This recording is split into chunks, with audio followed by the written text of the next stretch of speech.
ত্রিপুরা বিধানসভা ফের বসছে, তাও মাত্র একদিনের জন্য। আর সেই সংক্ষিপ্ত অধিবেশন ঘিরেই জোরালো হচ্ছে রাজনৈতিক জল্পনা, বাড়ছে কৌতূহল।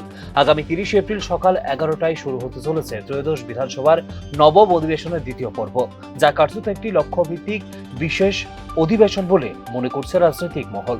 বিধানসভার কার্যপ্রণালী ও কার্যবিধির 19 নম্বর ধারার বিশেষ ক্ষমতা প্রয়োগ করে এই অধিবেশনের আহ্বান করেছেন অধ্যক্ষ রামপদ জমাতিয়া।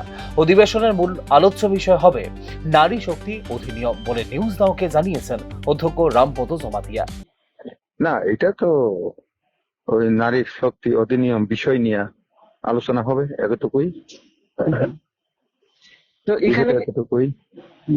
তো এটা কি এটাই। কোনো তবে মাত্র একদিনের জন্য বিধানসভা ডাকা সাধারণ ঘটনা নয়, ফলে স্বাভাবিকভাবেই প্রশ্ন উঠছে, কোনো গুরুত্বপূর্ণ বিল পাশ করানোর তাগিদে কি এই তড়িঘড়ি অধিবেশন? ইতিমধ্যে ইঙ্গিত মিলেছে একটি তাৎপর্যপূর্ণ বিল উত্থান এবং দ্রুত পাশ করানোর লক্ষ্যেই ডাকা হয়েছে এই অধিবেশন। যদিও সেই প্রস্তাবিত আইনের খুঁটিনাটি এখনো গোপন রাখা হয়েছে, যা ঘিরে আরো ঘনীভূত হচ্ছে রহস্য।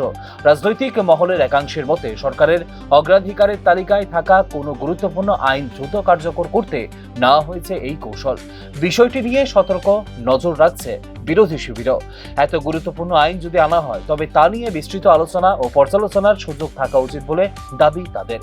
এদিকে এই সংক্ষিপ্ত অধিবেশন কার্যত বিল কেন্দ্রিক হতে চলেছে, অর্থাৎ দীর্ঘ আলোচনার বদলে নির্দিষ্ট আইন প্রণয়নই হবে মূল লক্ষ্য। সেই কারণেই সীমিত রাখা হয়েছে সময়সীমা।